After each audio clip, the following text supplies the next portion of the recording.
Assalamualaikum warahmatullahi wabarakatuh. Mamang gi video da kari maram gi aina mazhab chattabage habai matangda madugi maram sing adugi video do thagatki haiba video adugi comment section aduda miyoi kharana mazhab chattabasi yad yadabagum common people singi layman singi awam gi damaktade mazhab chatragade zamam nagani haiba mana modam thammi madui matang nazo dum haire video du chudum pakhum moina dum haijakrabani comment aduda hauzik hazgi mari lena bada mukka mazhab mari matang da mod kai lege haibda mu yengse ahan bada hanafi mazhab amasung maliki mazhab ki mokhogi matungina zilhijja gi ahan tarani da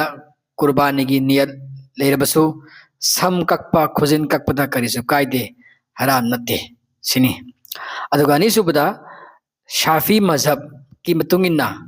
qurbani gi niyat tawrabasu khujin sam kakpa karisu kaide zilhijja gi tarani manungda adubu makruni aduga ahum subada hanbali mazhab ki matungina qurbani gi niyat tawkrabadi qurbani tawdri faw sam kakloidabani khujin kakloidabani madu tawba haramni sini harise masi matangda mo quran na mo yenasi quran gi surah al baqarah surah ni suba ayat 196 ta karina hari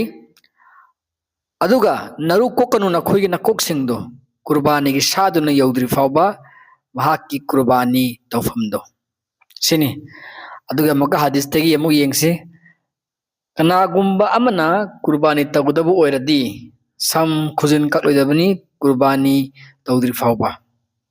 mase sahih muslim gi hadis number 5121 dagini aje ekhoina thambikhre quran gi wafam amasung hadis gi wafam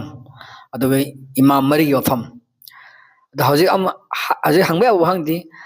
hanafi mazhab amasung maliki mazhab ki oina de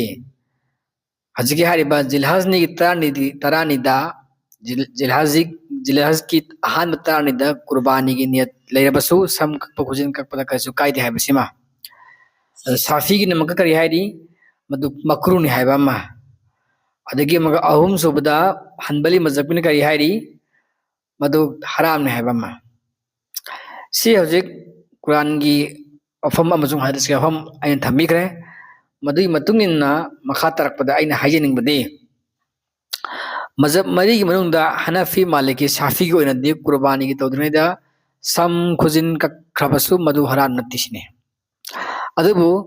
mase aigi oina de hasattaba singi oina de chumme ba si ofam singse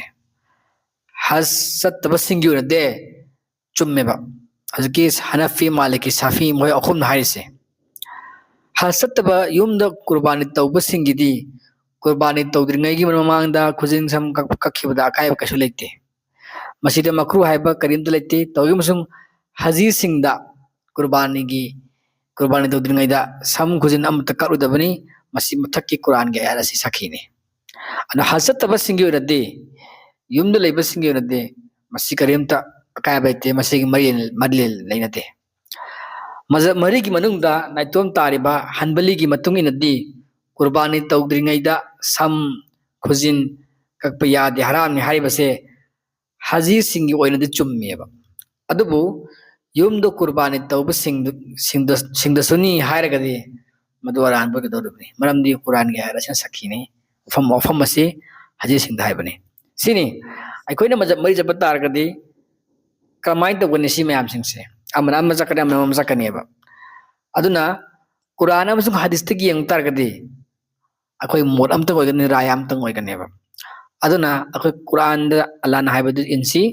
adu allah rasul dambiram badu batugina tatsi karigumba masida